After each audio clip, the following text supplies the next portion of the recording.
Owanistandaky we Pakistandaky Taliban hereketi bilen parahatçylygy dikeltmek uğrunda 4 ýurdun wekilleriniň arasynda gepleşikler başlandy.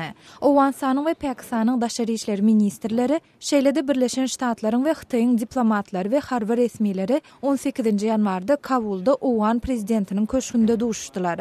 4 taraplaryň koordinasiýon topor Taliban bilen parahatçylyk gepleşiklerini geçirmek üçin ýol kartasyny kesgitlemek boýunça ulalaşmaga synanşýar. Taliban hereketi eýem 10 ýyllardan gowrak wagt bäri Owanistan'da we Pakistanda godalanlary amala aşyrýar. Kabul'un resmileri Pakistany Owan serhediniň golaýyndaky şolsandy Quetta we Peshawardaky Taliban hereketini goldamakda aýplaýar. Pakistan bu aýplamalary reddedýär.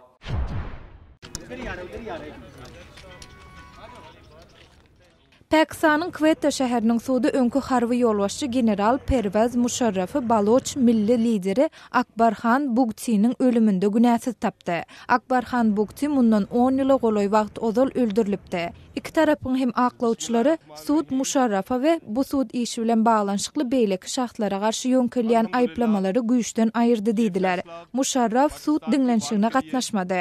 Akbar Bugti Pakistanyň Baluchistan welaýaty üçin has köp awtonomiýa almak uğrunda bolan ýaragly çaknyşyklara gatnaşypdy. Ol 2006-njy ýylda Musharraf häkimet başynda mahal geçirilen harby operasiýalar döwründe öldürilipdi.